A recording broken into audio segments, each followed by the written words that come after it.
많이 그걸 못했고요. 그냥 되게 중요한 것만 하나 짚고 갈 거예요.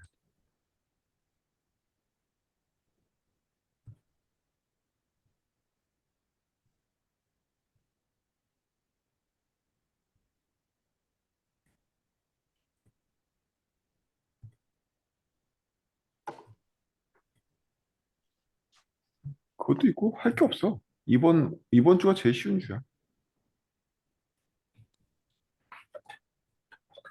다음 주부터는 훨씬 더 정신없이 될 수도 있어. 오늘 다루고 싶은 건 뭐냐? 취소든 예외든 간에 다 비슷한 메커니즘으로 도는데 그게 어떻게 도는 건지를 알아야 돼요, 정확하게. 그게 되게 중요해요. 이걸 차근차근 생각해 봅시다. 취소라는 건 코르틴의 입장에서 컨티뉴에이션 리즘을 때렸는데 그 리즘이 잘 진행이 되지 않는 거야. 근데 엄밀하게 얘기하면 진행이 계속 걸리는 거라고 할 수 있어요. 그 자리에서 다음번 컨티뉴에이션 레이블로 못 넘어가고 그 자리에 계속 걸려 있는 현상이라고 볼 수 있어요. 왜 걸려 있냐면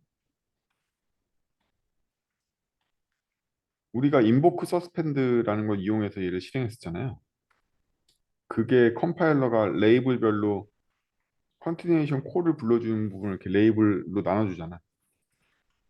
근데 그 레이블 안에서 스로우가 일어나면 원래 트라이 캐치로 묶어서 실행하거든요. 캐치에 걸리면 얘가 리절트 페일리어가 되고 리절트 페일리어가 되면 거기서 계속 중단해가지고 컴플리트 뭘로 바뀌어 컨티뉴에이션 바뀌어 더 이상 전진을 못하게 돼. 그 외에 얘는 무슨 자바스크립트처럼 제네레이터에서 문장 하나하나를 객체로 바꾸거나 이런 짓을 안 하기 때문에 리줌 외에는 취소를 못해요. 오직 리줌만 취소할 수 있어. 우리가 스로우를 던지든 뭐하든 그 작업은 전부 다 리줌에서 일어난다. 그래서 캔슬은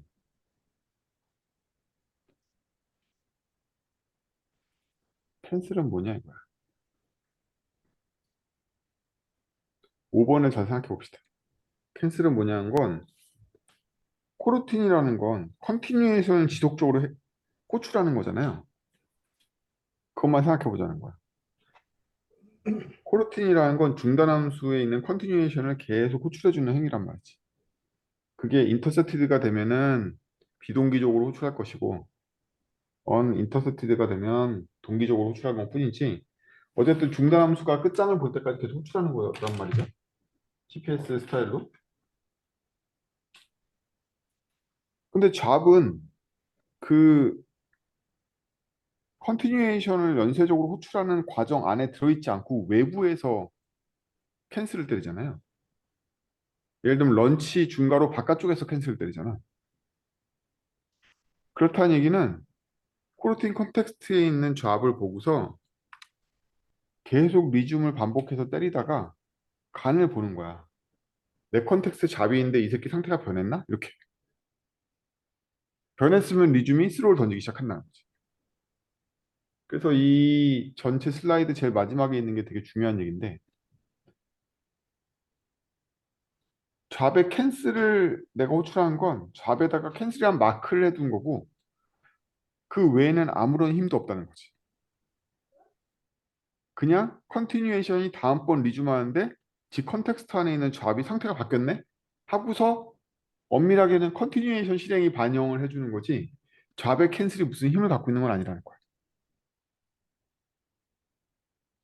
우리가 스레드에다 인터럽트 걸면 실제 스레드 루프 안에서 인터럽트를 인지해야지 의미가 있는 것처럼 똑같은 구조인 거죠. 잡의 캔슬을 때려봤자 안에서는 큰 반응을 안 하려고 그러면 안 해줘. 그래서 여러분들이 저랑 같이 생으로 런치를 코르틴 스코프의 도움을 안 받고도 만들 수 있다고 그랬잖아요. 스타트 코르틴 하면 되니까. 근데 그렇게 생으로 만든 우리가 만든 기본 컨티뉴에이션은 잡에 대해서 캔슬 상태를 인식해가지고 처리해주거나 그 잡 임플리먼트라고 부르거든요. 잡 임플리먼트에 있는 기능들을 구현하지 않았으니까 잡이 있긴 있지만 무력화되는 거야. 그리고 코르틴 X 라이브러리를 써야지만 이 잡의 여러 가지 이 책에서 말하는 이 기능들이 일어나는 거야. 안 그러면 우리가 그 잡을 인식해서 그렇게 작동하면 다 만들어야 돼.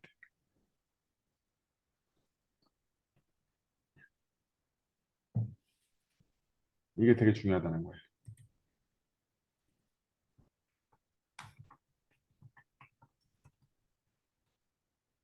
이거를 더 나아가서 코드로 봅시다. 자, 이런 간단한 코드를 저랑 같이 읽어볼까요?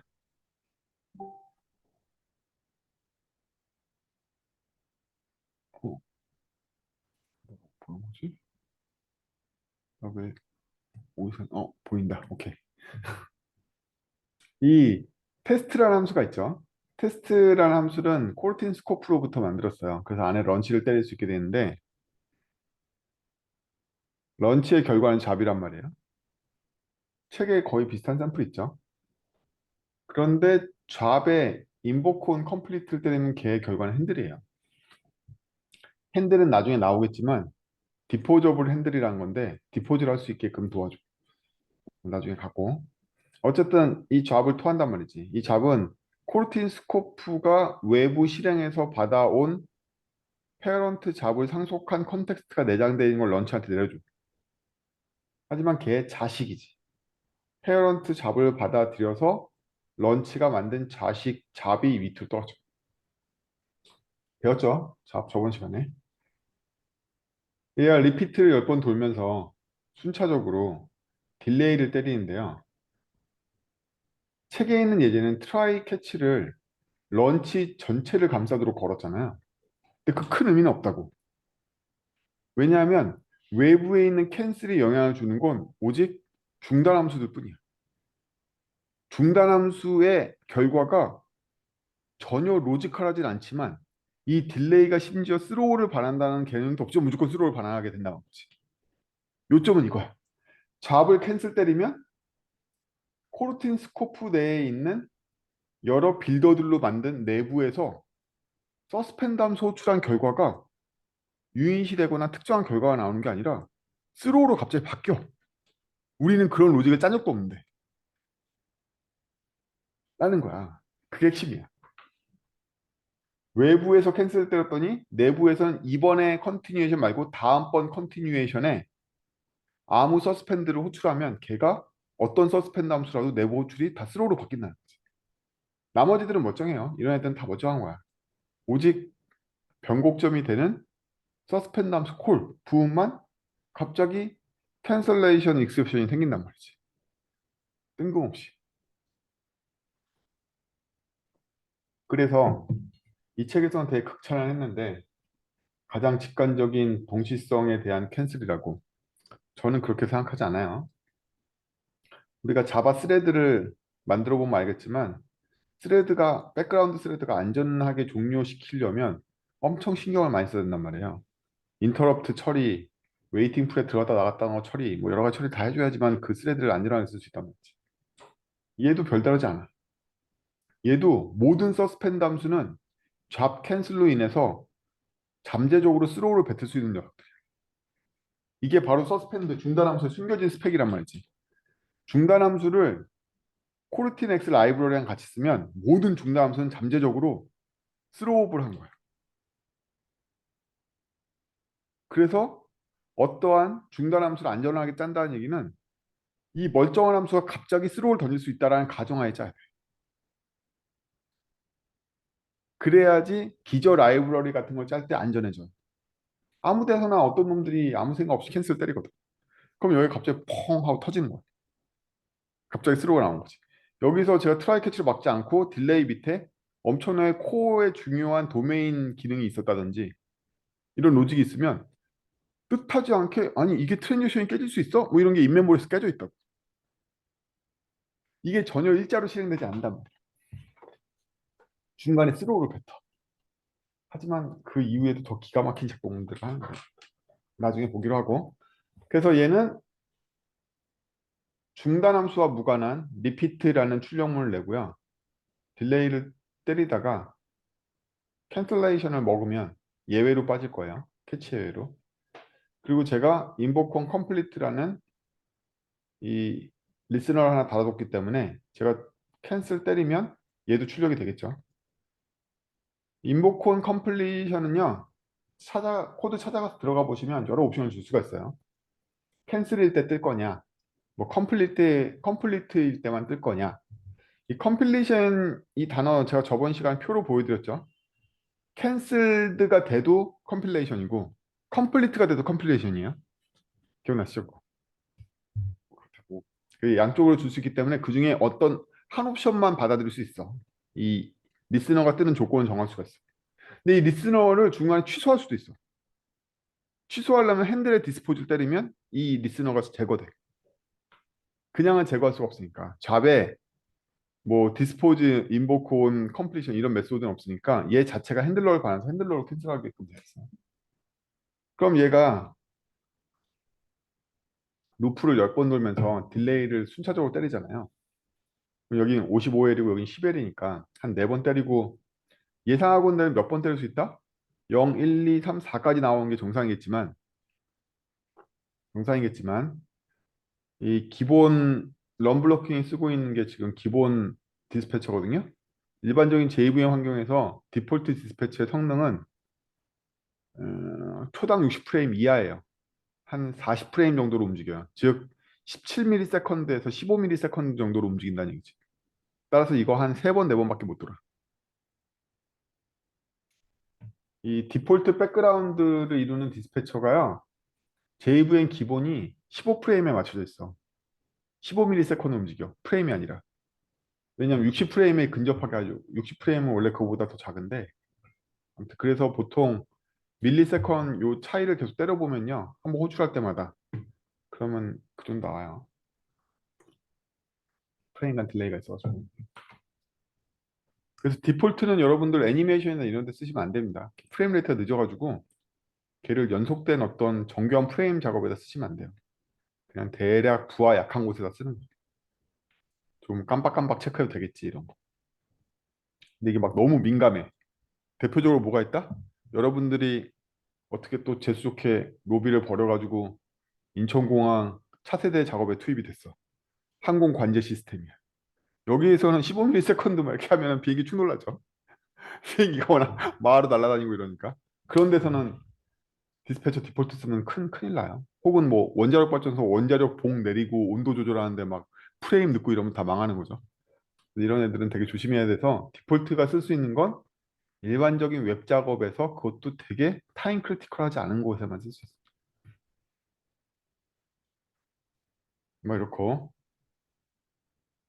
뭐 이건 별 도움 안 되는 예시겠지만 코틀린 JS에 있는 기본 디스패처는 다 리퀘스트 애니메이션 프레임을 쓰기 때문에 엄청 빨라요. JVM에 있는 디스패처 디폴트가 더 빠를 거지만 JS에 있는 디폴트가 훨씬 더 빠르요. 뭐 이렇고 여기서 말씀하시는 프레임이라는 게 어떤 거예요? 아, 이게 눈에 안 보이지만 럼블로킹 하면 기본 컨텍스트가 제공이 되거든요. 럼블로킹도 얘가 네. 제공해주는 컨텍스트는 MT가 아니라 아니 MT지 MT인데 MT가 가르치는 기본적인 디스패처가 없는 게 아니라 디스패처 디폴트를 가르쳐 JVM 환경에서. 그럼 디스패처 디폴트의 정체는 뭘까요? 스레드 풀이겠죠. 네. 스레드 풀 안에 코드를 보면 어떻게 돼 있을까요? while 루프를 돌면서 Q에 있는 거 체크해서 Q에 담겨져 있는 컨티뉴에이션 리즘을 계속 때려주는 거겠죠. 아, 우리 아, 디스패치도 컨티뉴에이션 봤잖아. 그래서 Q에서 꺼내는 거잖아. 그 꺼내는 주기가 그 루프 도운 주기가 그 정도야. 초당 한 50프레임으로 돌아. 한 번에 딜레이 한 15ms 정도 주면서 돈단 말이지. 그 스레드 슬립을 한 그 정도 주면서.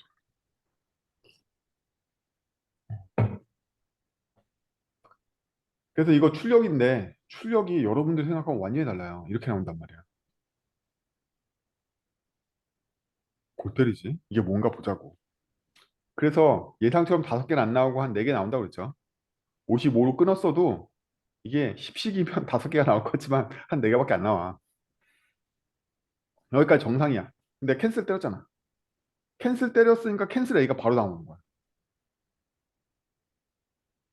그러면 우리 입장에서는 캔슬이 된 줄 알고 있죠. 근데 우리가 트라이 캐치를 오직 서스펜드 구간만 걸었잖아. 이 전체가 실패하지 않았잖아. 전체를 탈출시키지 않았잖아. 이렇게 걸어보잖아? 그럼 이 안은 계속 돌고 있다고.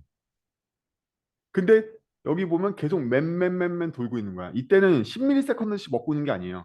여기 제가 이게 타임 체크를 안 해서 그런데 여기 다 0이야, 0. 그냥 즉시 바로바로 호출된단 말이지. 그게 끝난 게 아니야. 얘는 계속 돌고 있는 거야, 사실은.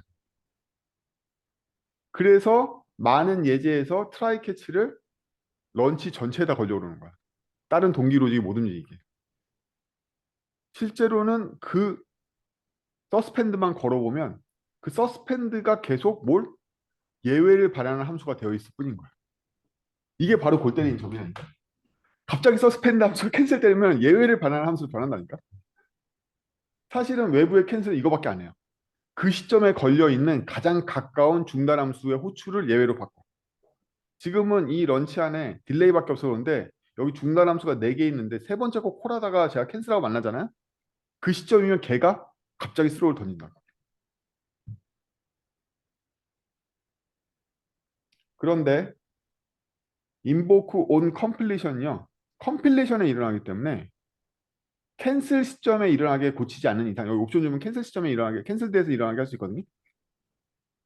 캔슬드에서 일어나지 않고 컴플릿에서 일어나기 때문에 얘가 다 끝나야지 인보크 온 컴플리션이 일어나. 이게 완전 골때리다 이거야. 응? 이게 바로 코르틴 취소의 의미야. 이게 아주 끝난 말이지. 여기서 더 웃긴 건 뭐냐면 이거죠. 책에서 극찬하고 있는 또 캔슬 앤 조인 세상에서 이런 메소드를 처음 봤다는 분 개소리하고 있는데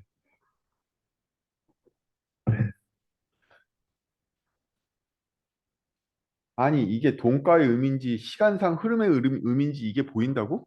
양키들은 보이나 보지? 내 눈엔 병렬로 보이기도 하는데 몰라. 아니 조인 애프터 캔슬이 정상 아니야? 내가 콩글리시인 거야? 미치. 아무튼 이걸 때리면 어떻게 될 것 같아요? 이거 이런 일이 안 일어나? 조인을 했으니까? 아니야. 여기 캔슬드 A가 여기 있잖아요. 그치? 그냥 얘만 이사 와. 그리고 조인을 했기 때문에 캔슬드가 미뤄져서 인보컨 컴플리션 다음에 캔슬드가 일어나. 이게 거기까지 밀려. 캔슬드 A가. 그래서 얘가 조인을 했다는 얘기는 런치를 기다렸다는 얘기야. 런치를 기다렸다는 얘기는 캔슬해서 끝나지 않아. 런치의 나머지 로직이 다 실행돼야 돼. 책에 있는 게 그렇게 안 돼 있는 건 런치 전체를 트라이 캐치로 감쌌기 때문에 쫑이 나서 그런 것뿐이야. 우리는 실제 환경에서는 여러 개의 서스펜드를 부를 가능성이 있기 때문에 어느 중단점마다 처리해야 될 내용이 달라질 수 있어요. 예를 들면 제가 이 안에 서스펜드를 4개 호출했으면 첫 번째 트라이에 걸렸을 때, 세 번째 트라이에 걸렸을 때 롤백 해줄 내용이 전혀 달라질 수도 있단 말이지. 게다가 이 캔슬이라는 일 자체가 브라우저를 닫았어. 앱의 통신이 끊겼어. 뭐 갑자기 세션 만료 기간이 돼가지고 여기서 서스펜드 함수 호출할 때마다 세션 만료 기간 체크하면서 다음 단계로 가고 있다가 중간에 끊겼어. 막 이렇게 일어날 거 아니야. 그럼 그때마다 어디까지 왔냐에 따라 스트라이크 캐치를 걸어야 되는 내용이 전혀 달라진다고. 이렇게 동작한다니까. 부분 부분 걸게 되면.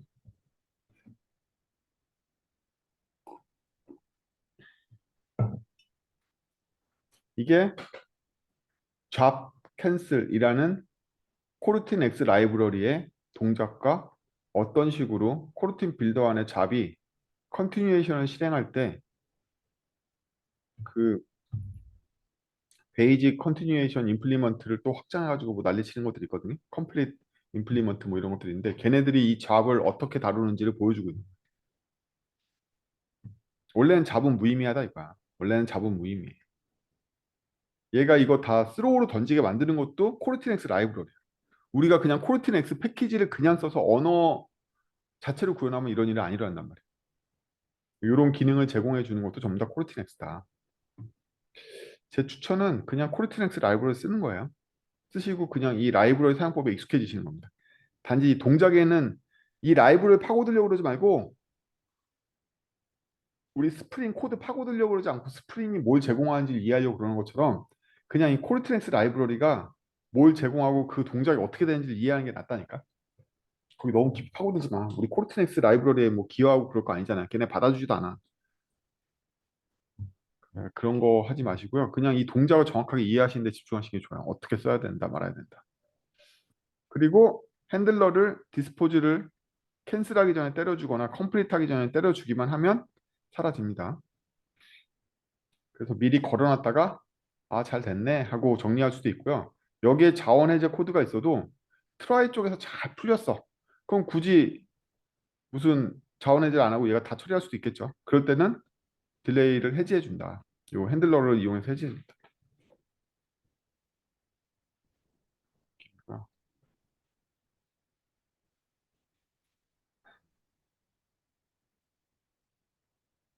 그래서 이게 끝이에요. 슬라이드는 여기까지 준비 안 했어요. 오늘 회사에 큰일이 많아가지고 정신이 없었어요. 나머지는 쉬운 장이니까 책을 보고 진행하도록 하겠습니다. 여기까지 질문. 이거 근데 보니까 쇼킹하죠?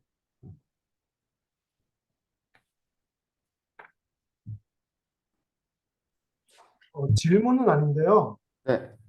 아까 말씀하셨을 때 그 디폴트 디스패처 코틀린 제이웹에서 네. 걔가 15밀리초 정도라고 하셨잖아요. 네.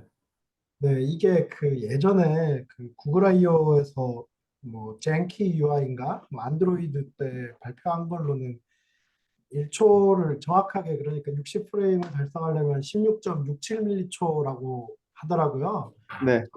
1초를 60으로 나누면 네. 네, 그 때문에 근데 이제 실제로는 이 우리 스케줄러라는 것 자체가 정확하게 그 시간에 동작한다는 게 보장이 안 되니까 대충 그 값에 때려 넣은 게 아닐까 하는 생각이 지금 좀 들었거든요. 아까 설명하시는 거 들어봤을 때. 음, 그래서 코틀린에서는 각각의 기본적으로 제공된 디스패처의 용도를 정해놨잖아요. 디스패처 IO는 언제 써라, 디폴트는 언제 써라, 뭐 이렇게. 예를 들면 IO는 훨씬 더 주기가 길어요. 네, 뭐한 100ms인가? 되게 천천히 체크하거든요. 그게 더 루프를 빨리 돌면서 큐를 확인하면 확인할수록 백그라운드에 걸리는 CPU 부하가 세지니까 네가 무슨 용도에 쓸 거냐에 따라서 잘 써라 이거지. 근데 디폴트는 아무 데서나 써라. 그래서 내가 적절하게 그냥 60프레임 정도 맞춰놓겠다. 근데 실제로 아시다시피 이미 우리가 갖고 있는 폰들은 120MHz, 120Hz 지원하고 막 이러잖아요. 그래서 초당 60프레임은 옛날 얘기예요. 여러분들 뭐 개발하실 때 60프레임을 개발하고 이러시면 안 됩니다. 이제 폰들 120프레임이고 요즘 웬만한 모니터들 다 막 100프레임 때리고 막 이러기 때문에 음, 초당 60프레임 즉 내가 처리하는 기능이 16ms 안에 이루어져야 돼. 이거 다 옛날 얘기예요. 다 4ms 에 이루어지고 막 이래야 돼요. 이제는 음. 연락 잘 짜야 돼. 네, 맞습니다. 그 8.33으로 생각하라고 저도 이렇게 네. 이야기하거든요.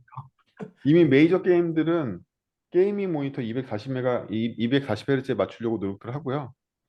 이거 그렇죠. 네, 그렇습니다. 컴퓨터가 빡센데. 좋지 않으면 모니터보다 헤르츠가 늦는 수가 생기잖아요. 그러니까 자꾸 예. 최적화를 더 많이 하고 이렇게 하는데 근데 8mm 초도 빡세던데 해보니까. 어, 핵심은 프레임 레이트를 보장하는 쪽으로 현대 개발론이 진화하고 있어요. 그 얘기는 뭐냐면 1초가 걸리는 일이 있잖아요. 그러면 5초가 걸리더라도 8ms짜리 일로 분리해서 하길 원해요. 네. 그래야지 반응성이 좋기 때문이야. 현대 프로그램의 기능을 좌우하는 건 반응성이라서 음, 반응성을 높이려면 CPU가 빨리빨리 턴이 돼서 다른 작업도 같이 동시 수행하기를 원하기 때문에 작업을 어떻게든 쪼개가지고 되게 빨리 처리되게끔 만들어서 전체 시간이 길어지는 건 허용하겠다. 뭐 이런 느낌이죠. 네, 좋은 말씀 감사합니다.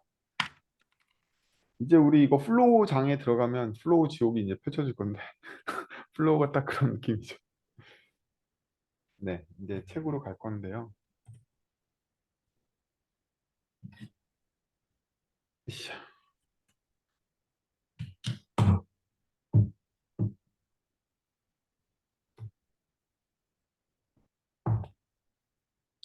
일단 뭐 구장의 취소는 그 캔슬의 동작이 잘 이해가 안 되는 것만 문제지 나머지에서 그렇게 큰 문제는 없고요. 일단 캔슬의 가장 큰 특징은 부모, 자식 할 거 없이 전부 다 전파가 팍팍팍팍 일어난다는 거였죠. 그렇죠? 그래서 잡의 조이는 왜 전파가 안 이루어져서 우리가 직접 자식을 다 조인하고 다녔어야 됐잖아요. 기억나세요? 잡은 전파 성질이 없잖아요. 근데 잡이 전파 성질이라는 게 잡의 조이는 전파 성질이 없잖아요. 그래서 조인하면 그 잡만 페어런트 잡은 페어런트 잡만 딱 걸리거나 어떤 특정 잡만 딱 걸려서 조인이 되는데 이 캔슬이나 이런 애들은 자동으로 전파가 돼요. 싹 다. 그래서 저는 캔슬 앤 조인을 쓰면 안 된다고 보는 사람이야. 왜? 캔슬은 잡에 있는 모든 자식한테 전파가 되는데 조인은 지만 돼. 우리가 기대하는 행동이 뭐다? 모든 자식과 자기가 다 캔슬되고 이 모든 게 다 조인되는 걸 원하잖아요. 그렇지 않아. 얘는. 얘는 캔슬은 이 부모 자식에 속해 있는 모든 컨텍스트를 전멸시키는데 조이는 지만 한다니까. 그래서 저 캔슬 앤 조이는 정말 자신감을 갖고 해야 돼. 자신감을 갖고. 저 어려운 메소드예요. 저 전파가 두 개가 대칭을 이루기 때문에 우리 앞장에서 내리 배운 게 그거잖아요. 조이는 전파되지 않으니까 네가 자식 다 돌면서 하든지 특수한 잡을 쓰든지 이거 배웠잖아요. 근데 캔슬은 아니야. 그냥 자식 중에 아무나 캔슬 때리면 다 죽어. 그러다 부모 거 때리면 밑에 자식 전멸이에요. 뭐 이런 식이라는 거지. 근데 조이는 지만 돼. 그래서 이 캔슬 앤 조인이 좋은 메소드는 아니에요. 그리고 103페이지에 있는 파이널리에서 다시 또 런치하는 거. 런치는 안 되지만 위드 컨텍스트는 된다. 왜? 새로운 컨텍스트를 만들어서 코르틴을 발동시키기 때문이다. 이 일을 많이 하냐? 여기 되게 실무적인 예가 나와 있죠. 데이터베이스 변경사항을 롤백한다든지 내가 후 처리하는 것 자체가 또 서스펜드야. 이러면 어쩔 건데? 뭐 이런 문제들이 있잖아요. 그래서 그런 것들은 별도로 위드 컨텍스트를 사용한다. 그냥 서스펜드 함수에다가 스타트 코르틴 때려도 되고요. 글로벌 스코프 갖고 와서 때려도 돼요. 위드 컨텍스트만 되는 건 아니에요. 저 캔슬레이션에서 좀 질문이 있었는데, 네. 여기 캔슬레이션 첫 장에 보면, 페이지. 그 캔슬레이션 첫 장에, 어? 책 페이지.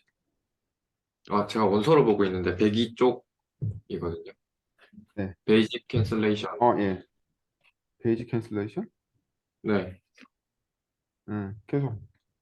그 두 번째 블레잇을 보면, 그 특정 잡이 캔슬되면 그 자식들은 모두 캔슬되는데 부모는 캔슬하지 않는다라고 되어 있는데 맞아요. 자식들만 전멸해요. 자기랑.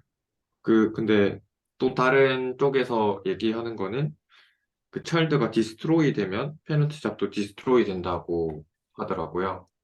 여기서 아, 디스트로이는 캔슬 외의 뭔가 익셉션이 발생하는 케이스를 의미하는 걸까요? 아니요.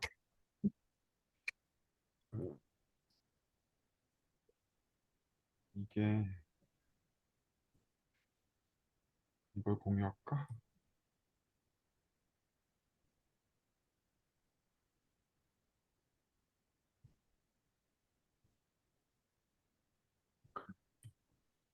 이런 추상 메소드가 존재해요. 자, 캔슬링 노드라는 애들은 이걸 오버라이드해서 얘를 부울린을 받고 자별 캔슬들을 하위 클래스한테 위임하거든요.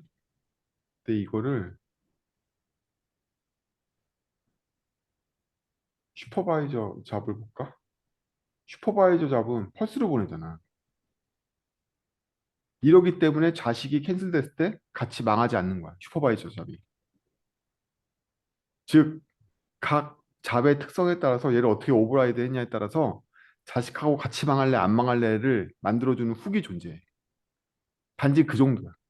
그래서 자식이 망했다고 부모가 망하냐? 그건 아니에요. 아니고 어디다 쓰냐면 어디였더라?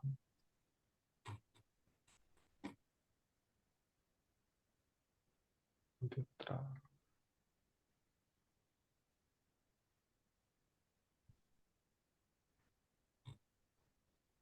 모르겠다. 아무튼 그런 데가 있어. 그래서 방금 그 봤던 그 훅이 거기에 쓰이는 거야. 그래서 부모에 있는 애들이 캔슬레이션 되진 않아요. 그냥 그 잡의 종류에 따라서 자식 캔슬링을 다 검사하는 기능이 있어서 그 자식 기능들 쫙 처리해주고요. 오히려 이건 돼요. 차일드 입장에서 부모가 캔슬 됐다면 다 죽이자. 이건 돼요. 원래 기능이지.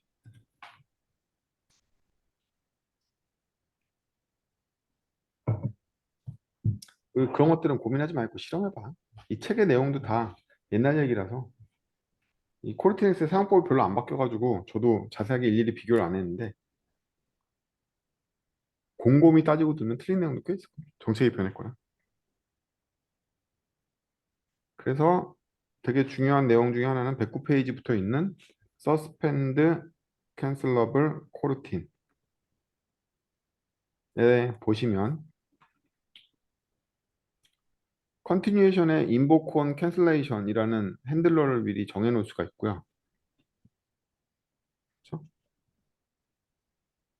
그리고 얘는 Continuation 그 110페이지 코드 중간쯤 보면은 위에서 body는 리스판스 바디하고 그 다음번에 컨티뉴에이션 리준 바디하거나 컨티뉴에이션 리준 위드 익셉션 할 수가 있죠. 이걸 할 수 있다는 게 바로 큰 차이점이에요. 이게 캔슬러블 커루틴이 아닌 경우에는 리준 위드 익셉션이 안 돼요.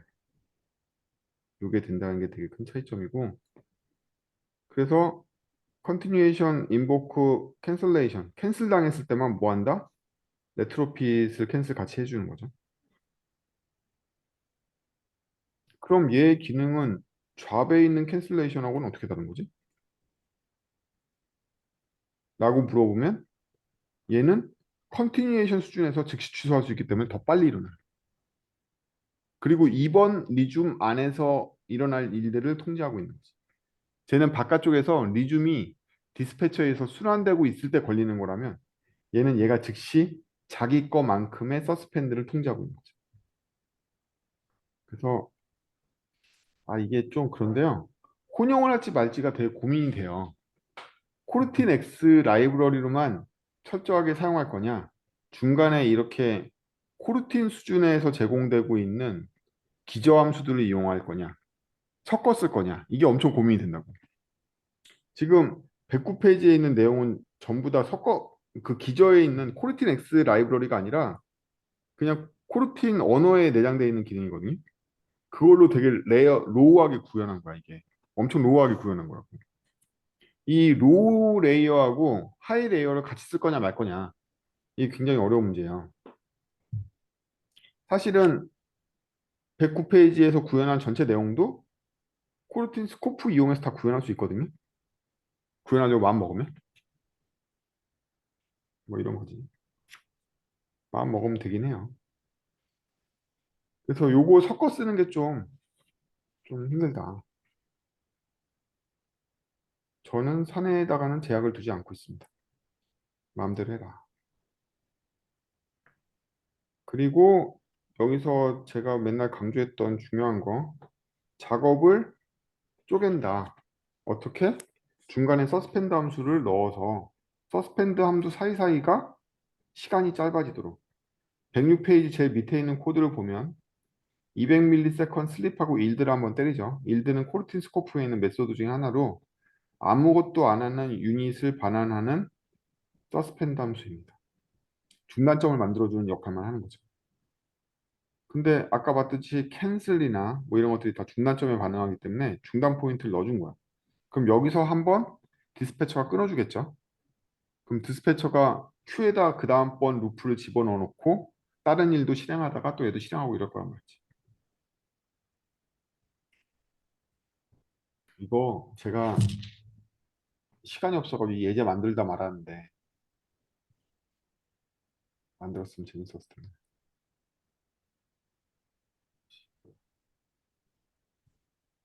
이렇게 이 안에 리피트 1번이 있고 여기에 리피트 2번이 시작했잖아요. 내가 3번에서 스로우를 던진단 말이야. 우리 다음 장에서 배우는 예제 던진단 말이야. 그럼 대체 얘가 어떻게 굴러가는 거야? 이러면 상황은 더욱더 골 때리게 변한단 말이야. 예외장도 원래는 지금 보여줬던 것처럼 캔슬장처럼 되게 예제를 만들면 아 이게 뭐 이렇게 작동한다고 뭐 이런 게 엄청 많거든. 핵심적인 내용을 말하자면 여러분들이 생각한 것처럼 우아하게 실행이 안 되거나 이러지 않아요. 그러니까 그 서스펜드 함수 하나가 예외가 났다고 그 다음번 디스패처가 와가지고 다음번 컨티뉴에이션 호출을 안 하는 게 아니야. 한다고 계속해. 미친놈이 죽을 때까지 한다고. 그러면 전체 스로우를 캐치로 잡아가지고 이거 전체에다가 트라이 캐치를 걸면 왜 안 나오냐고? 아니야, 나와. 실은 나오고 있어. 실은 전체 트라이 걸려가지고 계속 나오고 있어. 거기 계속 다시 호출돼. 그런 거. 여기에는 딱히 컨티뉴에이션을 종결한다는 그런 개념이 없어요, 얘들이. 그래서 잡에서 왜냐면 기본 구현이 그래. 기본 구현이 이게 우리가 배웠던 리즘 위드의 상위층에 있는 컨티뉴에이션이 루프 돌리는 거잖아요. 그래서 커런트 컨티뉴에이션이 언제가 될 때까지 베이스 컨티뉴에이션 임플리먼트가 될 때까지 계속 루프 돌리는 거잖아. 다 되면 마지막에 아웃컴 리즘을 해서 리턴되는 거고. 여기에 보면 그래. 이번에 인보크 서스펜드 실행해. 어떻게? 트라이 캐치로 실행해. 그래서 얘가 실행하는 와중에 스로우가 던져줘도 이렇게 받아. 이렇게 받으면 얘가 뭔데? 아웃컴이야. 그냥. 아웃컴 받아서 그냥 계속 가. 이 루프가 안 사라진다니까? 중간에 브레이크 때리는 법이 없어. 원래 여기서 스로우 던져서 멈추려면 이 캐치에서 멈췄어야 될 거 아니야. 안 멈춰. 그냥 간다고. 끝까지 간다고. 컨티뉴에이션이 베이스 컨티뉴에이션 임플리먼트가 될 때까지 그냥 가는 거야. 이 로직은.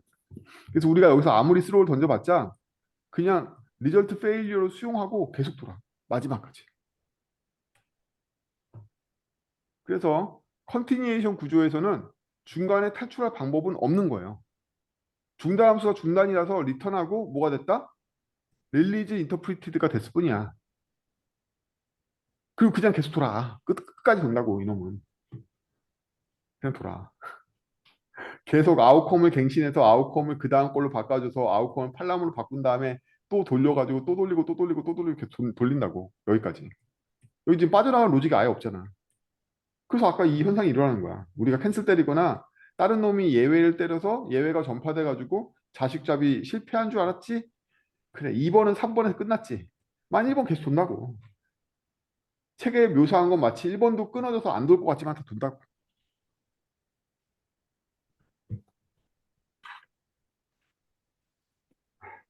뭐 그래요. 그, 그게요. 네. 예. 저게 빠져나가는 부분이 컴플리션에 요즘 있으니까 컴플리션 컨티뉴에이션을 호출하기 때문에 저게 탈출 부분이거든요. 실제로는 밑에 응? 어디? 46라인, 40, 6라인. 6라인? 어, 이게 저게 실제로는 탈출구예요. 네, 맞아요. 그리고 그 베이스 컨티뉴에이션 임플리멘테이션은 그 상태 머신으로 구현된 애들은 다 베이스 컨티뉴에이션 임플리멘테이션을 항속하거든요. 그래서 저 얘는, 앞쪽 40부터 음, 44라인은 서스펜드 코드의 상태 머신이 계속 진행되고 있는 애들 제가 저 구현이 나와요. 맞아. 약간, 그래서 예. 중간에 못 묻혀. 그냥 가야 돼. 끝까지. 근데 리즈미드 컴플리션 쪽으로 내려가면은 컴플리션은 원래 처음 그 컨티뉴에이션 코르트 만들 때 준 컴플리션이 있잖아요. 크레이트 네. 컴플리션 할 때. 걔가 호출되면 그게, 끝나는 거거든요. 예. 음, 그게 어디냐면, 베이스 컴플리션은 누가 만드는 거냐면 뭐 예를 들어서 스코프 함수에 있는 애들이 런치 같은 데서 만들고, 런치 같은 데. 그런 데서 보면은 애들이 런치나 이런 거 하잖아. 런치를 할 때, 런치 어디 처박혔어? 런치를 할 때 얘가 그 레이지 옵션을 주지 않으면 스탠드 언론 코르티를 만들어요. 이 스탠드 언론 코르티이 기본적으로 업스트랙 코르티를 상속하고 얘 임플리먼테이션이 그걸로 동작하게 돼 있어. 만들어낸 걸 보면. 그래서 거기서부터 시작이 돼서 그 코르틴 빌더로 만들어진 애들은 기본적으로는 다 베이스 컨티뉴에이션을 상속받게 된단 말이에요. 우리가 그냥 생으로 서스펜드 함수로부터 스타트 코르틴 하면 그렇게는 안 되는데 뭐 그렇게 도는 거죠. 그리고 유일한 탈출 구지가 하나는 얘가 있긴 해요. 릴리즈 인터셉터를 하면요. 릴리즈 인터셉터를 실제 디스패치에서 보면은 이렇게 completed continuation이라고 바꿔서 한 번 애가 작업이 완료되면 completed continuation 바뀌어요. 그럼 얘는 리즈미드가 무조건 예외로 처리돼요. 이 에러는 그냥 예외 던지는 거거든요. 개수로. 이걸 나중에 바뀝니다. 요게 중간 탈출하는 유일한 탈출구예요. 그렇고. 제가 이 내부를 파는 건 지금 착각하시면 안 되는 게 코르틴 X 내부가 아니에요. 이거 코틀린 언어 스펙입니다. 언어 스펙. 언어 스펙이고.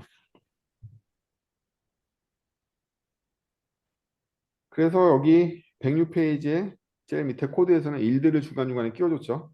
어차피 슬립 200 때릴 거면 그냥 슬립 50을 4번 때리면서 일들 4번 끼는 게 나아요. 자주 낀다, 일들을. 일들을 자주 끼워주고 107페이지에 있는 중간에 있는 코드도 마찬가지입니다. CPU를 많이 의존하는 어떤 오퍼레이션이 있으면 중간에 일들을 많이 껴라. 힘들다. 많이 껴라. 그리고 이스 액티브도 사용하려면 사용해라. 중간중간에 이스 액티브를 이용해가지고 빠져나오려면 빠져나오고 그게 108페이지에 있는 코드죠. 그래서 이스 액티브로 빠져나오라. 이런 것도 방법이고요. 그리고 이스 액티브 쓰는 거 대신에 밑에서 보면 인슈얼 액티브라고 또 있죠. 컨텍스트 메소드 중에 인슈얼 액티브가 있는데 얘 장단점도 책에 자세히 나옵니다. 어려운 내용 아니니까 읽어보시면 되고요.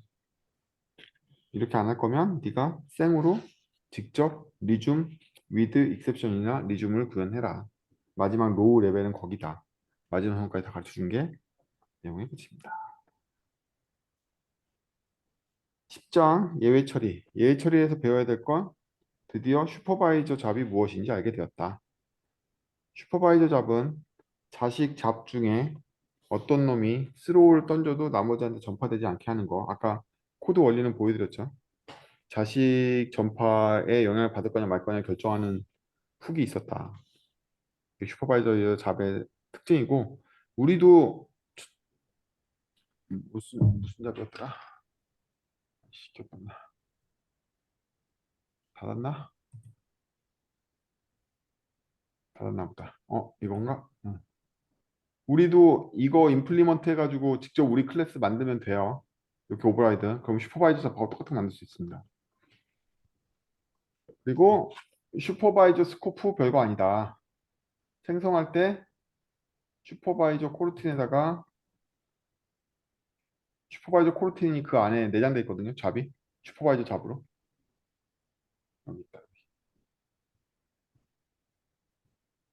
아니네. 내장한 게 아니라 이 새끼 자체가 코르틴 안에서 컨텍스트에 대한 요 메소드를 그냥 같이 구현해 버렸네. 똑같이 요거랑. 어차피 얘도 스코프 함수라서 외부 컨텍스트 이어받아야 되는 책임은 그대로 있으니까 이렇게 컨티뉴에이션으로부터 이어받아야 되는 이 컨텍스트 이어받아야 되는 책임 그대로 있으니까 아예 요 메소드를 직접 구현한 스코프를 만들어 준 거죠. 잡을 교체하거나 서브 잡을 만든 게 아니라. 그래서 슈퍼바이저 잡이 무엇이냐를 정확하게 설명하실 수 있으면 됩니다. 원래 잡의 자식 잡들이 스로우를 던지면 다 같이 자폭하자는 얘기가 되는데 슈퍼바이저 잡은 자식이 캔슬하든 말든 큰 관심을 갖지 않겠다. 는 것입니다. 그거에 대한 자세한 용례는 충분히 많이 나오고 슈퍼바이저 스코프를 편의 함수로 쓸 수 있다는 내용도 나오고 그렇죠. 그 외에 캔슬레이션 익셉션으로 스로우를 던지는 경우에는 굳이 슈퍼바이저 잡을 사용하지 않아도 알아서 전파를 막아준다. 그래서 저는 슈퍼바이저 잡 쓰는 걸 추천하지 않습니다. 예외를 캔슬레이션 익셉션을 하는 게 훨씬 더 나아요. 코드의 명확성도 훨씬 더 좋습니다. 121페이지에 코드 밑에 부분에 있는 코드를 보시면 첫 번째 런치가 through my non-propagation exception을 보내고 있죠. 이게 훨씬 더 명확하다는 거야. 실제 코드를 짤 때 보면 첫 번째 런치 안에 있는 런치는 명백하게 이 throw가 전파되기를 원하지 않는다는 게 마지막 코드에서 눈에 훨씬 더 확인하기가 좋아요. 슈퍼바이저 스코프 뭐 이런 것들은 여기에는 샘플 코드라서 이렇게 가까이 있지만 사실은 저 위쪽에 처박혀 있거나 스크롤하면 안 보이는 자리에 있고 막 이러거든요. 그래서 이게 훨씬 더 가까이서 보기가 좋습니다. 저는 책에 나와 있는 좌 연동되어 있는 스로우를 관리하는 솔루션 중에 가장 추천하는 건 캔슬레이션 인셉션을 사용하는 거예요. 그 외에 이것도 전부 다 코르틴 X 라이브러리의 편의 기능입니다. 그래서 122페이지에 있는 컨텍스트에 만약에 코르틴 익셉션 핸들러를 집어넣어 놓으면 얘가 잘못됐을 때 로고가 찍힌다는 거예요. 이것도 코르틴 X에 있는 빌더 함수를 만들었을 때나 작동하는 건데요. 이것도 꽤 괜찮죠. 괜찮은데 이것도 잡과 똑같은 문제가 있어요. 잡에 인보크 걸면 어떻게 된다? 문제 내부에서 그 문제를 해결하지 못하고 바깥에서 그 문제를 해결해야 되니까 복잡한 렉시컬 문제가 생기든지 아니면 굉장히 일반화된 문제밖에 못 처리하게 돼요. 이 122페이지에는 코드 그대로입니다. 바깥쪽에 있는 핸들러가 할 수 있는 게 뭐다? 고작해야 프린트 찍는 정도죠. 안에서 진짜 심각한 문제로 스로우를 던졌으면 그 후속 처리를 해야 되는데 거기에 관련되어 있는 변수나 내용이 전부 다 스코프 런치 안에 들어있잖아요. 문제를 해결할 수가 없어. 그냥 로고 찍는 것밖에 못한다고 바깥쪽에 있는 핸들러는. 그래서 바깥쪽에 있는 핸들러는 굉장히 범용적이고 일반적인 일만 할 수 있습니다. 용도가 명확해요. 탭 다 로고 찍는 거고요. 앱 같은 경우에는 그냥 완전히 리프레시 시키겠다. 혹은 모든 곳에 다 얘를 걸어가지고 이 익셉션이 발생하면 무조건 앱을 업데이트 화면으로 보내버려야지. 뭐 이런 거. 무조건으로 할 수 있는 거. 외에는 이 핸들러의 용도가 제한됩니다.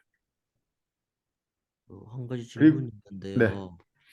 그 아까 전에 슈퍼바이저 잡 같은 것도 그냥 잡 상속받아서 그냥 구현을 하면 된다고 했잖아요. 네. 근데 지금 보니까 일단은 잡 인풀은 보니까 인터널 클래스라서 상속을 못 받을 것 같더라고요. 맞아요. 잡 인프 자체는 안 예, 되는데요. 예, 예. 잡 인프를 상속한 클래스 중에 뭐 있어? 기억은 잘 안 나는데 그래서 지금 잡 이게 인프, 응, 예. 잡 인프를 상속한 업셋 클래스 하나 공개된 게 있어요. 저희한테. 아, 그래요? 네, 걔를 상속받아서 만들면 돼요. 그러니까 지금 저 표준 코르틴 X 라이브러리를 보니까 별로 잡을 외부에서 그 인터페이스만 노출돼 있고 구현이 노출돼 있는 게 안 보이는 같은 느낌이더라고요. 원래 없다가 뭐 생겼나 그랬을 거예요. 음, 뭐였는데? 제가 하나 뒤져볼게요. 제가 전에 한번 썼거든. 어, 그러니까 슈퍼바이저 잡이 꼴보 아니 내가 쓰려고 했던 게 아니야. 네. 안드로이드 뷰 모델 스코프 만들 때 걔네들이 요청해서 아마 이랬을 거야. 좀 봐요. 서드 파티 스코프를 원하는 쪽에서 열어달라고 그래서 열었을걸?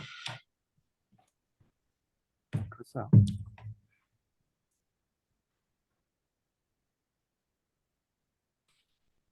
그렇게 해서 10장도 손쉽게 지나가려고 그러는데요. 질문 있으십니까? 네, 저 질문 하나 있습니다. 네. 그 118페이지 슈퍼바이저 네. 스코프 예제 보면요. 네. 이게 프린트 순서가 왜 이런 식으로 나오는지가 좀 의문이 들어서요.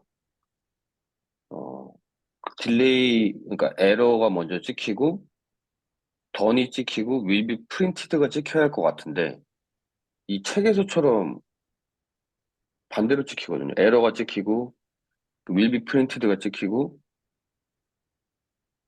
그 다음 던이 찍히는. 이게 왜 이렇게 될까가 좀 의문이 들었었어요. 뭐 어떻게 됐다고요? 책처럼 안 찍혔다고요? 아니요? 책처럼 찍히는 이유가 이해가 안 됐어요. 그거야 그, 딜레이 1000만에 스로우를 던지고 딜레이 2000 있다가 프린트를 찍으니까 그렇지.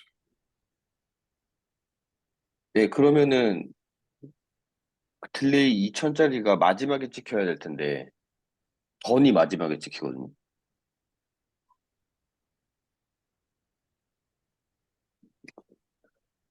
아니 그 다음번에 딜레이 함수가 있잖아요. 그 딜레이 함수가 없어도 마찬가지야. 그래요. 아, 이 아, 이걸 이해를 잘 못해가지고. 그렇지. 이게, 그럴 수 있습니다. 그럴 수 그래서 저는 있어요. 슈퍼바이저 스코업이 이게, 그럼 럼블러킹이라서 우리 다, 중단 함수는 뭐예요? 네. 결국 컨티뉴에이션의 리즘에 반복되어 있는 순서상으로 해석되는 거 맞나요? 네, 우리가 아까 하나의 말씀하신 서스펜드 것처럼, 함수가 아무리 비동기라 할지라도 위에서 아래로 기술하면 순차적으로 처리되는 거 맞냐고. 그쵸. 그러면 슈퍼바이저 스코프가 혹시 서스펜드 함수로는 보이지 않으신가요? 그렇게는 보여요. 그러면 서스펜드 함수 다음에 있는 로직이 그 다음번에 찍히는 건 당연하지 않을까요? 그러면 아, 서스펜드 안에 또 다른 서스펜드가 있으면 걔는 자식 서스펜드가 돼서 컨티뉴에이션 체인에 포함되긴 하지만 그 네. 체인이 다 해소된 다음에나 가서야 제일 밑에 있는 딜레이 청이도 잡힐 거고 걔가 다 해소되고 난 다음에 가서야 프린트 던이 잡힐 거 아니에요. 이건 동의 실행이 음, 아니라고. 서스펜드는 순차적인 실행을 한다. 중단을 해준다. 그 중단은 네. 언제 풀린다? 안에가 다 해소되면 풀린다. 그래서 그런 거구나.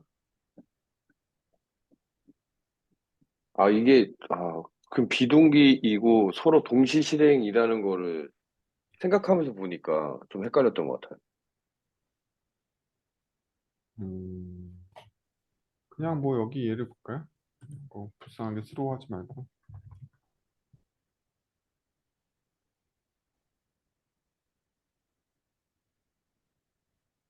얘가 어떻게 제일 마지막에 찍힌 거야? 여기 온통 다 런치인데 코르틴 스코프가 네. 지 안에서 일어난 모든 일들을 하나의 서스펜드 대기로 보고 있기 때문이죠. 그래서 테스트가 그냥 서스펜드 함수로 보일 거 아니에요. 실제로 테스트가 서스펜드 함수잖아. 네. 이 아, 중단이 언제 풀리냐고. 이게 다 실행돼야 될 거 아니야. 다시 말하면 스코프 함수는 내부에 런치가 있든 디퍼가 있든 조인을 걸지 않아도 다 해소가 돼야지 그 다음번 컨티뉴에이션이 호출된다.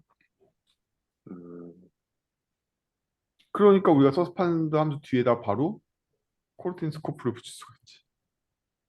음, 그러니까 런 블로킹이나 뭐 이런 거 필요 없다고 얘기하는 거지. 얘가 런 블로킹 안에는 무슨 기능이 있다? 디스패처 스레드에 조인 기능이 있단 말이에요. 네. 스코프에도 있어. 스코프가 내장하고 있는 모든 기능들이 다 처리될 때까지 대기해주는 기능이 있어. 얘는 그때 리줌을 불러줘. 네.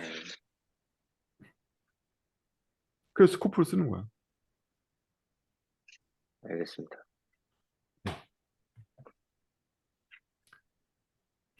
아니, 곤란하시게 맞아요. 이게 사람이란 게 참 이상하죠. 비동기가 콜백 캐리라고 지옥 같다고 해서 순차 처리기처럼 바꾸면 되게 좋을 것 같은데 또 어느 순간 이게 왜 순차 처리지? 뭐 이런 생각이 든단 말이지. 정상입니다. 우리 머릿속에 다층 시간축을 갖고 있는 게 쉽지 않아요. 그걸 어떻게 표현해도 잘 쉽지 않아. 어떨 때는 이렇게 보이고 어떨 때 저렇게 보이고 이래가지고. 콜백은 나름 좋잖아요. 이거 다음에 그 일이 일어날 거야를 정확하게 표현하고 있으니까. 뭐 러시아 인형 비슷한 거지. 이걸 까기 전에 그 안은 볼 수 없어. 이렇게 돼 있잖아. 그러니까 어떻게 보면 그 문법이 더 이해하기 쉬울 수도 있다는 거지. 거꾸로 생각하자면. 자, 11장으로 가겠습니다. 코르틴 스코프 함수. 11장도 교환 만들 게 몇 개 있었는데. 어쨌든 코르틴 스코프가 무엇인지는 계속 설명드렸죠. 코르틴 스코프는 크게 보면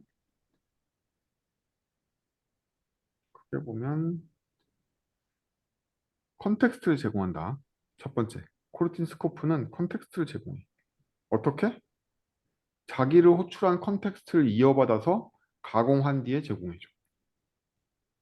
그래서 코르틴 스코프 하에서 빌더 함수를 사용하면 자동으로 부모 자식 간의 컨텍스트 연결이 일어나. 따라서 얘가 말하는 스코프라는 건 다른 말로 얘기하면 컨텍스트라고 얘기할 수 있어요. 단지 컨텍스트만 스코프로 제공해 주는 게 아니라 이 스코프 내에서 쓸 수 있는 다양한 기능을 제공해 준다. 대표적으로 빌더 함수들 같은 거. 그 외에 이게 첫 번째 국면이고 두 번째 국면으로 방금 얘기해 줬던 거 되게 중요한 거. 뭐다? 지 안에서 빌더로 만들어져 있는 혹은 서스펜드 함수의 모든 콜, 엄밀하게는 코르틴 스코프가 갖고 있었던 컨텍스트를 이어받는 서스펜드 함수들 전체의 모든 종결이 일어날 때까지 얘가 이어받은 컨티뉴에이션의 리즘을 호출하지 않는다. 이 안에 있는 모든 지 스코프 안에서 벌린 모든 일이 다 끝나야지 여기로 넘어온다고.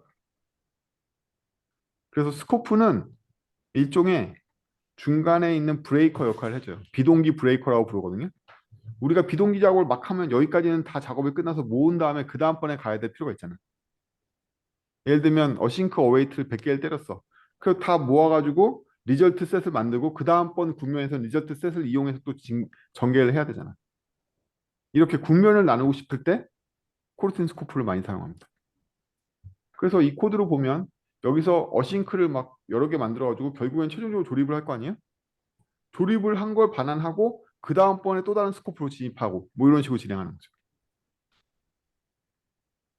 그래서 스코프는 말 그대로 함수 스코프처럼 동시성이 진행되는 단위라고 보셔도 돼요. 그리고 그 국면이 끝나고 나서 그 다음번 스코프 국면으로 들어간다 이렇게 생각해도 돼요.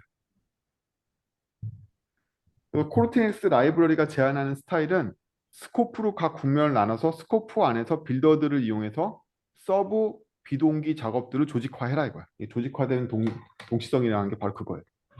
그래서 우리가 조직화하려면 적어도 카테고리와 아이템 2단계는 돼야 될 거 아니야. 2단계는 그룹 안에 그룹 안에 그룹 안에 뭐 이런 컴포지트까지는 아니더라도 적어도 카테고리와 아이템 뭐 이 정도는 그룹화가 돼야 될 거 아니야.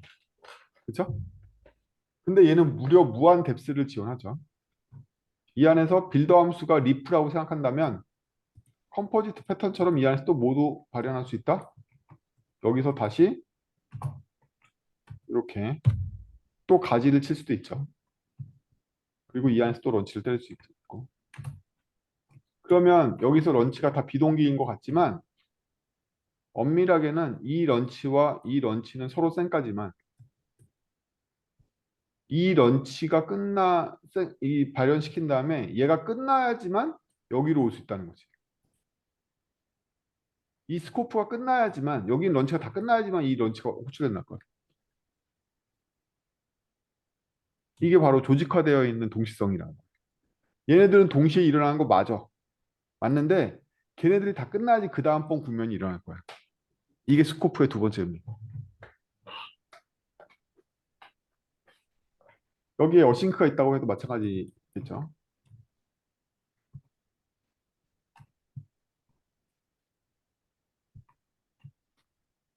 이런 국면이라고 할 수 있는데.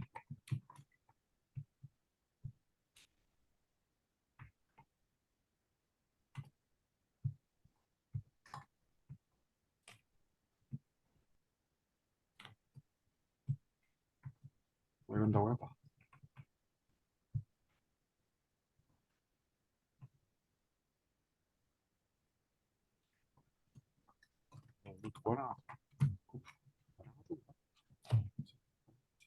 그럼 이제 이 다음 국면은 리스트 A를 이용해 가지고 뭘 전개하기 시작하겠죠. 이 국면을 나눈다고. 이게 스코프의 진짜 의미야. 국면을 나눠준다니까.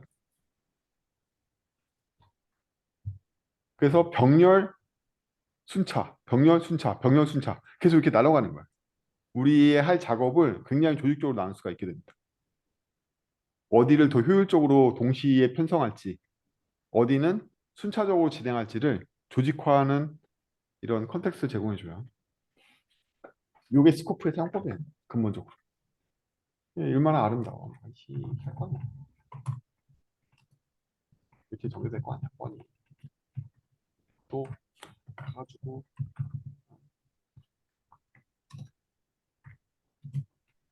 뭐 이 난리치면서 또 할 거 아니야. 이렇게 될 거라고 실무에서는 조직한다고 계속. 이게 이렇게 쉬운 코드로 돼. 그냥 할당으로. 이게 코르틴의 대단한 점이죠. 이게 그냥 아무 생각 없이 무슨 함수 부른 것처럼 이렇게 그냥 전개가 된다니까. 그럼 이게 알아서 여기가 다 돼야지 그 다음번에 이 국면이 일어나는데 그 안에서는 다 병렬로 일어나고 뭐 이런 게 그냥 이렇게 쉬운 문법으로 된다는 거죠. 이거에 되게 좋은 도구가 이 스코프인 거예요. 그래서 코르티넥스 라이브러리를 쓰는데 스코프를 안 쓰고 있다. 뭐 하는 짓이지?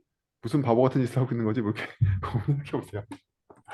스코프를 안 쓰고 뭘 하겠다는 건지 모르겠지만 코르틴X의 처음부터 끝까지 전부 다 스코프입니다. 이걸 제공해줄 코르틴X가 있는 거야. 이 편입법을 제공하려고 정확하게. 이걸 보니까 갑자기 확 와닿죠? 실무가. 이렇게 조직할 수 있다는 거야. 코드가 이렇게 이뻐져. 이거 하라고 만든 거예요. 근데 사실 저기 코르틴X에서 나머지는 크게 안 중요해요. 어웨이트를 네. 적게 쓰면은 안 되고 뭔가 디퍼를 다 받은 다음에 어웨이트를 밑에다 때려야 되지 않겠어요? 병렬로 처리하려면? 실제로는 그렇겠죠? 어. 예. 뭐 반 전개 이거 내가 귀찮아서 쓴 거니까. 예. 반씩 전개하면 되지. 그래요. 사실 런치하면 어때? 코르틴은 무적이야. 코르틴은 무적이다.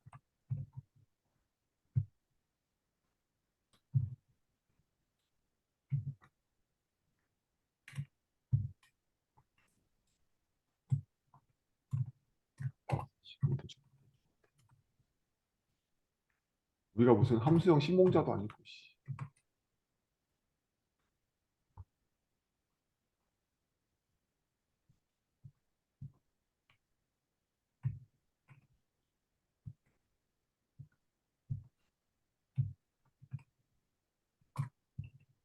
한다고 런치로 어싱크 어웨이트 같은 거 안 써. 난 실무에서 안 써. 그냥 다 런치 때려.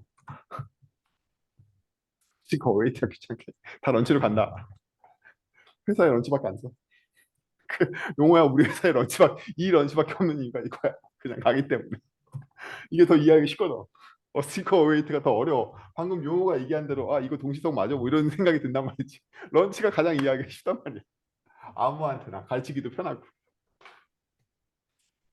그래서 알고 보면 어싱크 어웨이트 따위는 사실은 필요 없다. 왜? 코르트는 무적이기 때문이지. 우리가 왜 굳이 서스펜드 함수를 쓰는데 왜 순수 함수형 CPS를 구현하지 않는 거지?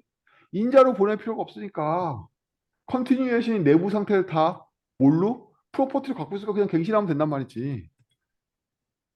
동시성을 넘어서. 왜? 얘네들이 뭘 안 일으킬 걸 알고 있어서 동시성 충돌을 안 일으킬 걸 경합을 안 할 걸 내가 알고 있거든 이미. 왜? 컨티뉴에이션 순차적으로 실으니까. 큐에 순차적으로 들어갔어. 그렇습니다. 근데 이제 시리얼라이제이션을 해야 돼. 그럼 런치를 하면 안 되겠죠. 네. 근데 시리얼라이제이션 해야 될 거면 어차피 아까 말한 대로 어싱크 어웨이트 순차적으로 때려야지만 시리얼라이제이션이 돼요. 근데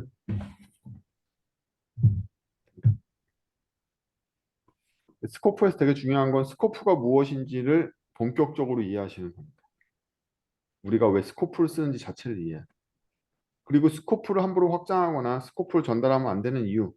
스코프가 생성될 때 부모 컨텍스트를 이어받는 기능을 갖고 있기 때문이다. 책에도 나오죠. 네가 스코프를 직접 넘기면 스코프 해킹의 위험성이 있고 스코프의 확장 함수를 만들거나 이러면 새 스코프가 컨텍스트를 이어받지 않을 가능성이 있다. 근데 코르틴 스코프는 컨텍스트를 받는 기능이 아예 없어. 얘는 서스펜드 함수밖에 안 받아. 시그니처를 보면 아예 이거밖에 안 받는 거지.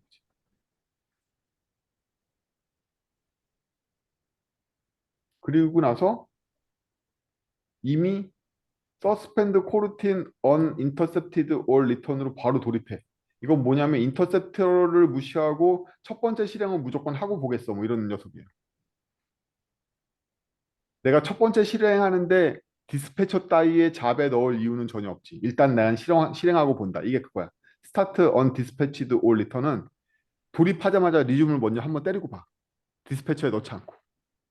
근데 이걸로 시작하지 않으면요. 애가 시작하자마자 디스패처의 큐에다 넣어버려요. 리즘을 바로 안 때려주고. 이걸로 시작해야지 바로 리즘을 한번 때려주고 시작하거든요. 때린 다음에 더 갈지 말지는 거기 컨텍스트 디스패처 있냐 없냐에 따라서 디스패치드 컨티뉴에이션이 바뀌지 안 바뀌냐에 달려있는 건데 첫 번째 작동이 이게 다르다는 거야. 언인터셉티드 서스펜드 코르티를 시작하면 첫 번째 리즘은 그냥 때려. 근데 얘가 컨티뉴에이션 받아가지고 어떻게 했다? 컨티뉴 컨텍스트를 물고서 태어나는 스코프 컨티뉴 코르틴을 만들었다 이거야. 그리고 그 코르틴으로 컨티뉴에이션에 다 물어가지고 시작을 했다 이거지. 그럼 얘가 들어가자마자 일단 리즘 때리고 시작하는 거야. 그래서 컨텍스트를 못 바꾸게 하는 거죠. 나는 부모 컨텍스트 받는 거 외에는 관심 없는데요. 뭐 이런 녀석. 그래서 위드 컨텍스트가 있는 거죠. 그래서 위드 컨텍스트도 똑같이 사용하면 됩니다.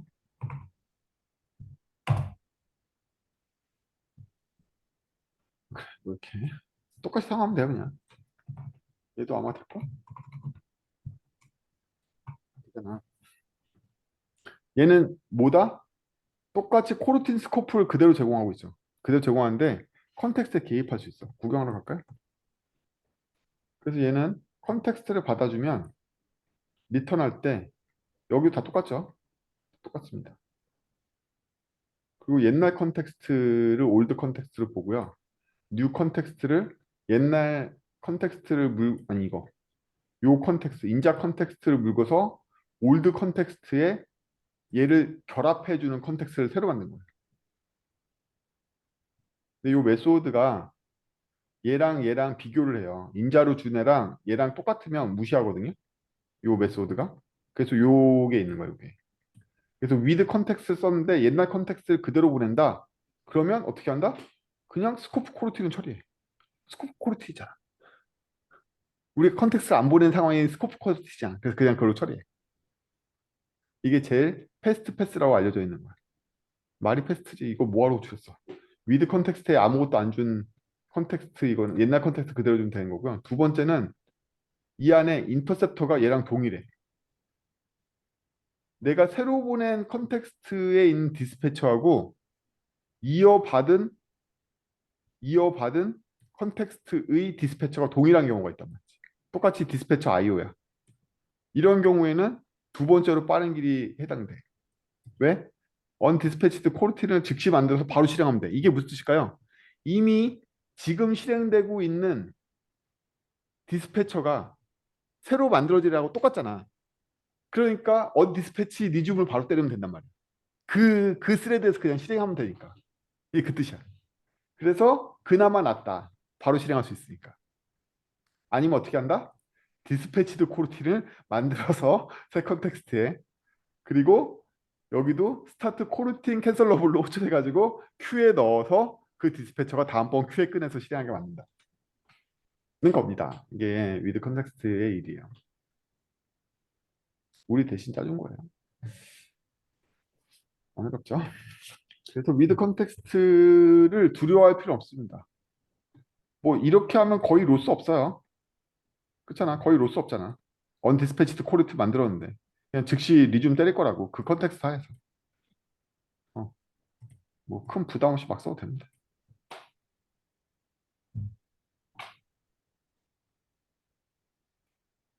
근데 우리는 주로 이 경우에만 쓰죠. 사실 이게 필요한가? 관습적으로 보면 별로 필요 없을 것 같기도 해. 왜냐하면 우리 거의 메인으로 그리게 할 때나 디폴트에서 놀다가 IO 작업 걸 때나 이럴 때 쓰기 때문에 대부분 이 상황이에요. 이거 그냥 애교로 만들어 준 건가? 거의 이거에 걸릴 일이 없어요. 우리가 이미 with context를 불렀다는 얘기는 거의 이 상황이야. 그렇겠죠? with context 부르면 이렇게 하려고 그런 거잖아. 여기는 디폴트로 놓는데 얘만 IO 갔다 오게 하려고.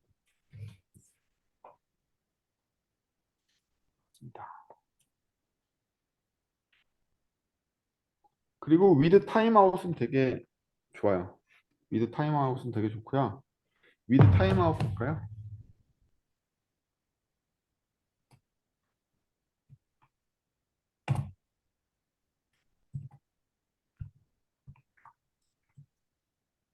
네, with timeout을 보면요. 타임아웃 코르틴이 따로 있어요. 이 타임아웃 코르틴은요. 놀랍게도 음,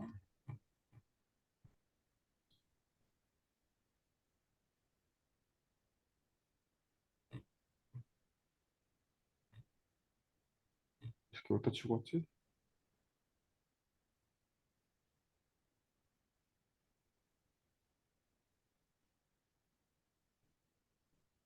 얘 디스패처가 따로 있어요.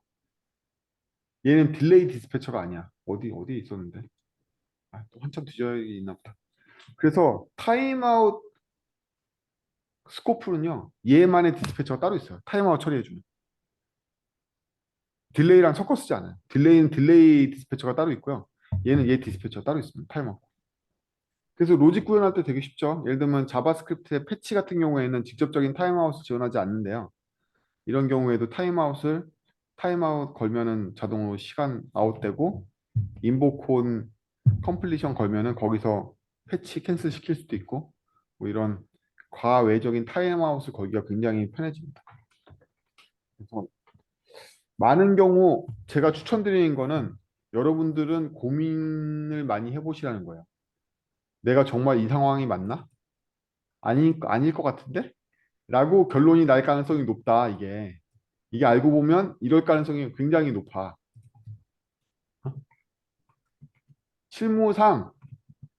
실무상 제가 그냥 코르틴 스코프가 아니라 타임아웃일 가능성이 되게 높아. 그래서 그 타임아웃 후속 조치를 해야 될 가능성이 굉장히 높다는 거야. 그럼 여기서도 인보크를 걸 수 있죠.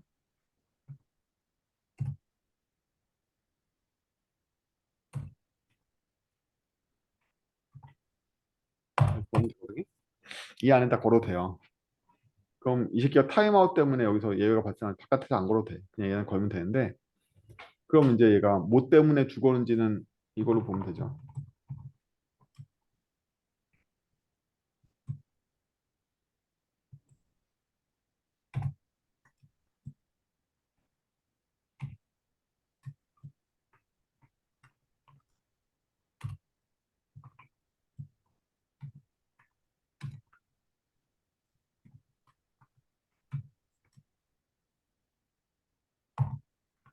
보여주면 되겠지? 이렇게 안에서 걸어도 된다고. 우리가 하는 비동기의 대부분의 일들은 특히나 모바일 같은 경우에는 이때 네트워크 끊어져. 지하철 들어갔어. 엘리베이터 들어갔어. 이럴 수 있잖아. 그래서 이걸 항상 보고 여기에다가 뭐 해줘야 돼. 뭐 이걸 하든지 아니면 뭐 이런 거 하든지 해줘야 된다고. 다 이 방어 코드가 약해가지고 앱들이 지하철 가면 다시 껐다 켜야 되고 뭐 이런 일들이 사태가 생기는 거야.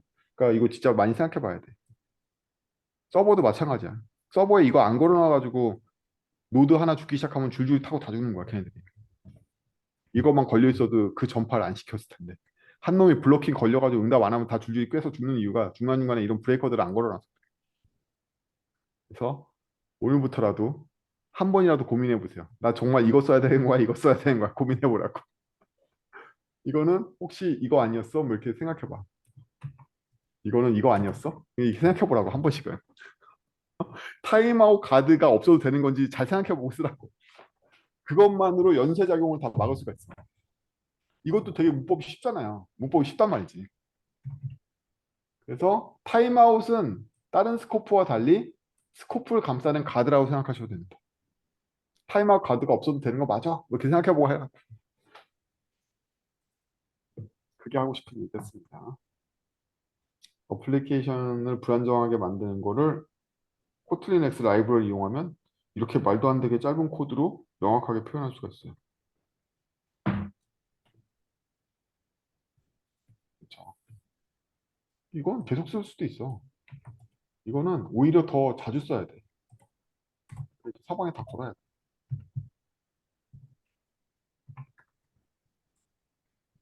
사방에 다 걸어야 되니까. 다 걸어야 돼. 이것도 그냥 수어처럼 외워서 걸어야 돼. 다 걸고 다니는 거 아니야. 사방에다가. 지가 알겠지. 바깥쪽에서 왜 걸어? 지가 알아. 지가 이거 어떻게 해결할지는 지 안에서 알고 있는 거야. 이 안에 있어야지 이 어휘를 다 쓸 수가 있잖아요. 얘가 여기서 A를 쓸 수가 있잖아. 조치를 하려면 그 안에 사정을 알아야 되는데 바깥쪽에다 만들면 알 수가 없잖아. 다 안쪽에다 걸어야 돼. 이 어휘를 못 쓴단 말이야. 후속 조치하려면 대부분 저 어휘가 필요한데.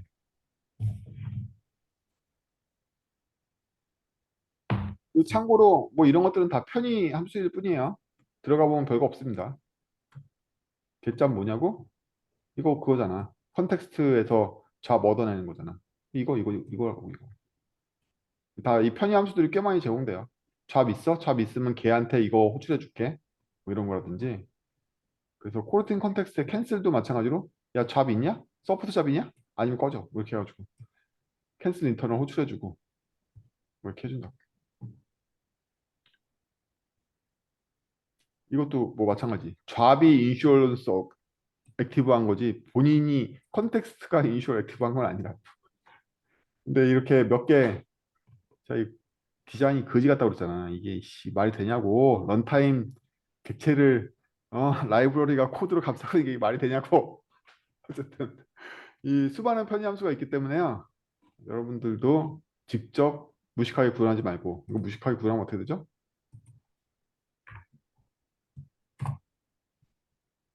뭐 이런 것 좀 그만하라고. 그만해. 이런 거 그만해. 뭐 안에 있는 함수 있습니다. 아까 봤던 안에 있는 함수들도 많은 경우 어 인라인은 아니네. 그렇구나. 저처럼 인라인 중독 병자는 아니었군요. 네. 저는 저런 거 다 인라인 걸고 다니는데.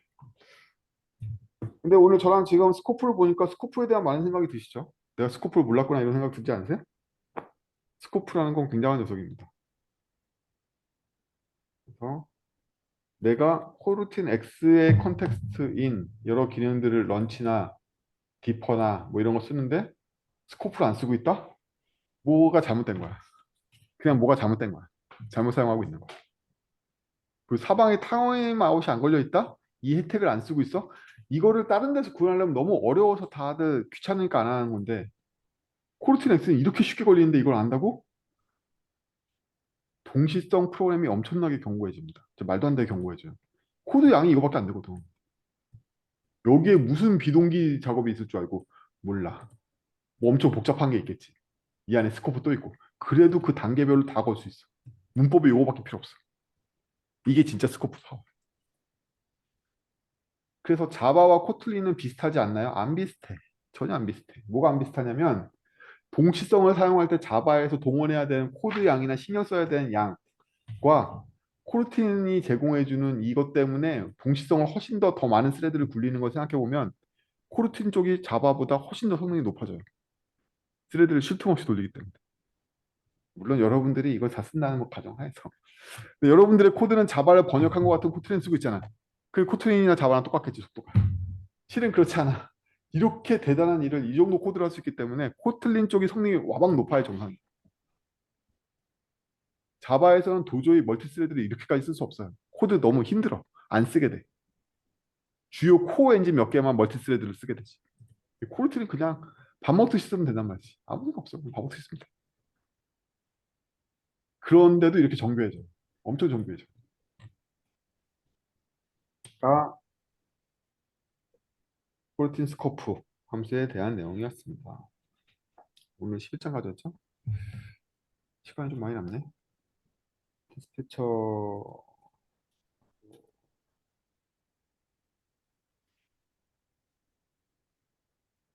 스코프 만들기 재밌죠. 14장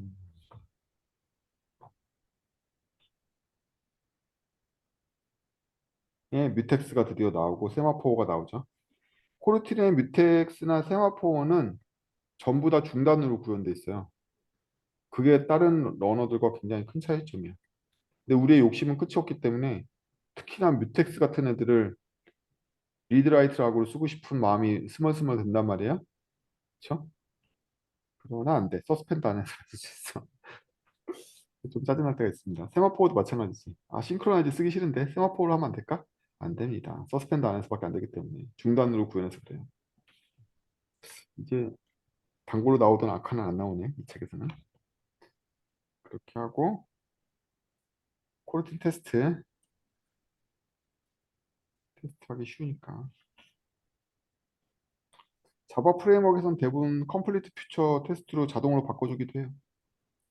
요즘은 직접 서스펜드 테스트할 수 있는 이 책에 그 내용이 있나? 찾아볼게요. 그거 있고 그래서 다음 시간에는 221페이지까지 가겠습니다. 좀 많다고? 아, 중간에 쉬운 게 많아서 그래. 그래서 이게 시간이 지날수록 루즈해진단 말이에요, 스터디가. 그래서 좀 더 가속을 하겠습니다. 다음 시간에는 2장 끝까지 나가는 거.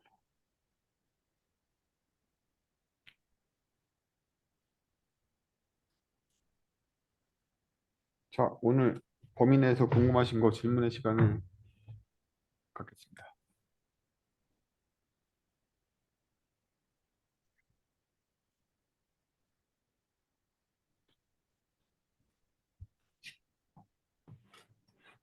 스코프의 쇼크로 아무것도 말씀이 없으시군요. 윤성님 스코프의 의미가 이럴 줄 알았나? 책 보고서?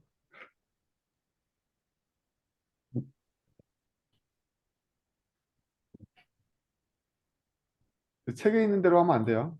책에는 빌드 함수가 필요해서 스코프를 쓰는 것처럼 묘사되어 있는 뉘앙스가 사방에 깔려 있는데 그렇지 않습니다. 그냥 무조건 쓰는 거야. 일단 스코프부터 깔고 봐. 코르틴 X 라이브러리의 모든 기능은 다 스코프로부터 발현돼. 스코프를 쓰지 않으면 모든 기능은 없는 거나 마찬가지. 근데 자, 오늘 네, 이 스코 코르틴 스코프 코드를 이렇게 설명을 해주시니까 네. 아까 제가 이해되지 않았던 부분이랑 연결되면서 더 잘 이해된 것 같아요. 어떻게 그렇죠. 잘 써먹어 쓸 수 있겠다 이런 생각도 좀 이 들었고요. 스코프 하나가 큰 중단 함수예요. 이 안에 다 해결돼야지 그 다음으로 지나갈 수 있는 중단 함수. 네. 그래서 그래서 이 책에서 네, 그 초반에 잠깐 말했던 그리고 방금 그 대표님도 말씀하셨던 그 조직화 네, 그 구조화된 기둥이들 동시성. 예. 예.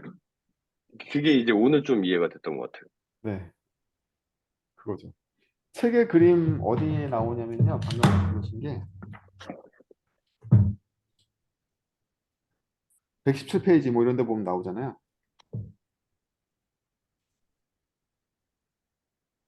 이 그림하고 꼭 일치한다고 볼 수는 없는데 어쨌든 요 삼각형이 두 번 가지를 치잖아요. 네. 그 위에 있는 위에 부분에 있는 삼각형 네 개 합쳐가지고 그게 스코프 하나고 그 밑이 또 스코프 안에 전개된 애들인 거야. 말하자면. 네, 맞아요. 그렇게 국면을 나눈다고 스코프가 한 국면을 나눠줘가지고 가는 거지. 꼭 이 그림하고 일치한다고 볼 수는 없는데 어쨌든 느낌이 그런 느낌이에요. 그래서 스텝이 있는 거지. 스코프로 나눠진 스텝으로 전개를 하는 거죠. 그 안에서는 또 병렬로 펼치고. 그리고 쇼킹하셨겠지만 어싱크가 값을 반환한다는 그 고정관념을 버려. 이게 더 좋아. 실제로 더 좋아. 그냥 런치만 네. 쓰는 것도 답이에요. 어차피 컨티뉴에이션이 이 외부 상태를 다 알려주는데 알게 뭐야. 이 컨티뉴에이션에 속성어 들어가 있잖아. 이거 다른 래퍼나 무슨 동시성에 합당한 이상한 박스 객체 만들어가지고 어떻게 우겨는 거 아니라고. 컨티뉴에이션에 속성어 잡히잖아 이거. 이거 되게 당당한 거야. 당당한 거라고. 런치가 짱이야. 그렇습니다. 이러면 왠지 프로덕션 코드가 굉장히 이런 코튼 스코프로 다 기동기로 바뀔 것 같다는 느낌도. 이제서야 드디어 코르틴 제대로 쓰는 거지. 말했지만 여지껏 자바처럼 쓰고 있으니까 자바나 코르틴이나 성능 차이가 안 난다고 생각하는 거지. 스코프 예. 본격적으로 돌리기 시작하면은 스레드들이 난리 나요. 훨씬 더 빨라. 비교도 안 돼. 아, 코틀린은 이것 때문에 쓰는 거야, 한마디로.